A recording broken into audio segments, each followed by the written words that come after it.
So I'm Elizabeth Martin. And I'm Chris Bradner. And we're going to teach you how to do respiratory rate and auscultation. You want to make sure you have your hands all clean and then that you have a stopwatch. Alright, so we are going to be taking the respiration rate. So in order to do this, you want to first make sure that your patient is not have any labored breathing, that they're gasping or anything like that, as well as open mouth breathing.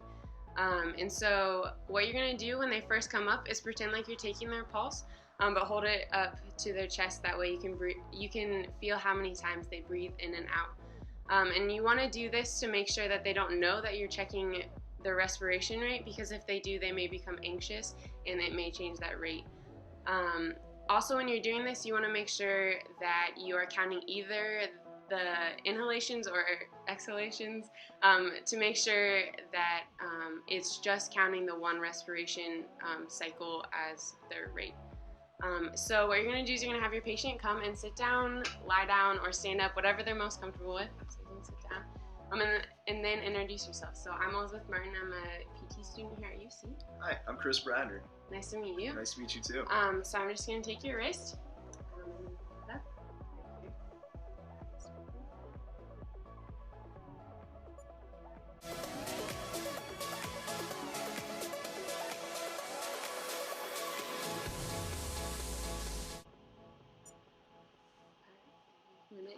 So after a minute, however many times they inhaled or exhaled, either one is their respiration rate, and it's their breaths per minute.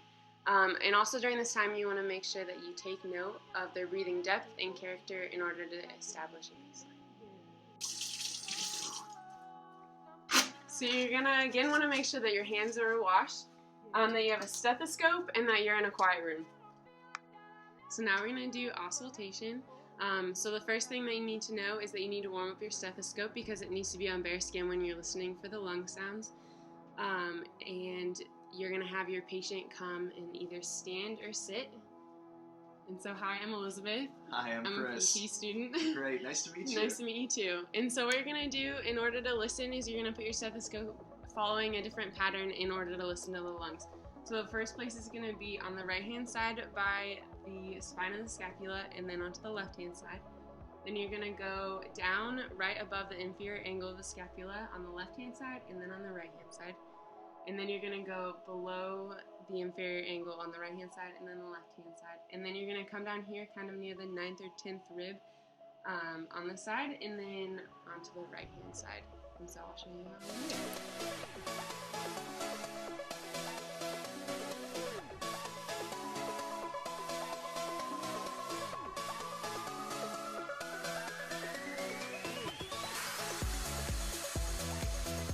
So now we're going to show you anterior auscultation. So in order to do this, you're going to start on the right side, right below the clavicle, on the right side of the sternum, and then move to the left side. Then you're going to move down to the middle of the pectoral on the left side, and then move to the other side across the sternum. Then you're going to move to right above the nipples on the right side, and then to the other side. And then you're going to move right to where the 9th or 10th rib is. A little bit more to the outside, and then to the other side. So I'll show you.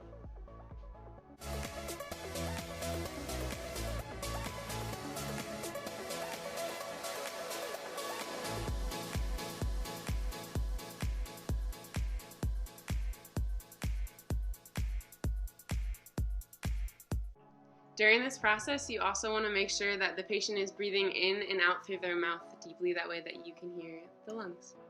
So now we're going to talk about some of the normal sounds that you would hear when listening to the lungs. So starting with the back, you would hear the bronchovesicular sounds right between the scapulae, and these will be high-pitched and soft sounds, and then you will hear the vesicular sounds on either side on the periphery of both lungs. And these will be low-pitched and soft. And those vesicular sounds you will hear both on the back and on the front, right here. For the front, you will hear the tracheal breath sounds, which is more near the neck, so up here. And those will be high-pitched, harsh, hollow, and loud. And then you'll hear the bronchial sounds, which is best over the manubrium of the sternum right here.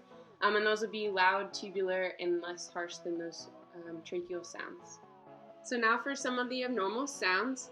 If you hear anything that crackles or any brushing or creaking noises, wheezes, or stridor, these would all be considered abnormal sounds.